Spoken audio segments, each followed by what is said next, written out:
रूस, अमेरिका और मोरक्को से आ रहे खाद की बड़ी खेप। भारत के 15 जहाजों ने हॉर्मुज की चक्रव्यूह को आखिर कैसे तोड़ा। नमस्कार, बहुत स्वागत है आपका। न्यूज 18 का डिजिटल प्लेटफॉर्म आप देख रहे हैं। मैं हूं आपके साथ ऋतु सिंह। हॉर्मुज स्ट्रेट इन दिनों दुनिया की सबसे संवेदनशील समुद्री लाइन में गिने जा रहे हैं। ईरान अमेरिका से जुड़े तनाव के कारण कई जहाज बीच रास्ते से लौट रहे हैं।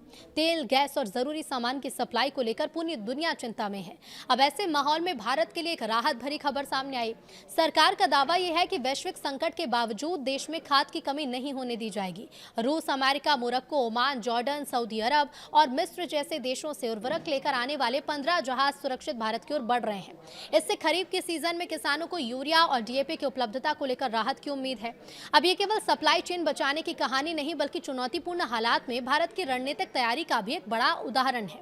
दुनिया के कई जहाज जहां हॉर्मुज के पास पहुंचकर वापस लौटने को मजबूर हुए, तो वहीं भारत ने पहले से तैयार कूटनीतिक और लॉजिस्टिक नेटवर्क के दम पर उर्वरक आपूर्ति को प्रभावित ही नहीं होने दिया। सरकार के मुताबिक 28 भारतीय मिशन ने अलग अलग देशों के साथ समन्वय बनाकर खाद की आपूर्ति सुनिश्चित की, साथ ही घरेलू उत्पादन भी बढ़ा दिया। इससे आयात पर अतिरिक्त दबाव भी कम हुआ। सरकार का ये कहना है कि राज्यों को उनकी मांग के मुताबिक उर्वरक उपलब्ध कराया जाएगा और किसानों को किसी भी तरह की परेशानी नहीं होगी। हॉर्मुज संकट के बीच भारत ने कैसे बचाई खाद की सप्लाई? तो देखिए, इस हॉर्मुज स्ट्रेट दुनिया के सबसे व्यस्त समुद्री मार्ग में से एक है। हाल ही के दिनों में सुरक्षा कारणों से कई अंतर्राष्ट्रीय जहाज इसी रास्ते से लौट गए, लेकिन भारत ने पहले से वैकल्पिक योजना तैयार की थी। विदेश मंत्रालय, उर्वरक मंत्रालय और विदेशों में स्थित भारतीय मिशन ने मिलकर विभिन्न देशों से उर्वरकों की समय पर आपूर्ति सुनिश्चित की। इसी रणनीति के कारण भारत के लिए निर्धारित जहाज बिना किसी बड़े व्यवधान के अपनी यात्रा को जारी रख सके।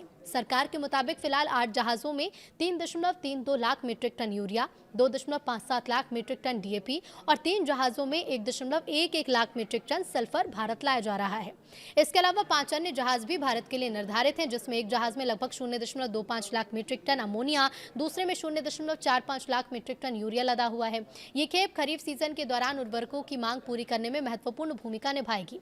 भारत ने केवल आयात पर भरोसा नहीं किया, बल्कि घरेलू उत्पादन भी बढ़ाया। सरकार के आंकड़ों के मुताबिक अप्रैल से लेकर जून की पहली तिमाही में 71.55 लाख मीट्रिक टन यूरिया का उत्पादन हुआ, जबकि लक्ष्य था 67.86 लाख मीट्रिक टन का। यानी कि लक्ष्य से 3.69 लाख मीट्रिक टन अधिक उत्पादन किया गया। अब इसी तरह डीएपी का उत्पादन भी तय लक्ष्य से 1.23 लाख मीट्रिक टन ज्यादा रहा। प्राकृतिक गैस की आपूर्ति पूरी तरह बहाल होने से सभी यूरिया संयंत्र पूरी क्षमता से काम कर रहे हैं। सरकार ने यूरिया की आपूर्ति के लिए ओमान, रूस, मिस्र और तुर्की जैसे देशों के साथ व्यवस्था बनाई है। डीएपी और एनपीके उर्वरकों के लिए रूस, मोरक्को, अमेरिका, जॉर्डन और सऊदी अरब जैसे प्रमुख सप्लायर देशों से लगातार खेप भारत भेजी जा रही है। इन देशों से आने वाली आपूर्ति ने ये तो सुनिश्चित कर दिया कि किसी एक क्षेत्र में तनाव होने पर भी पूरे सिस्टम पर असर न पड़े।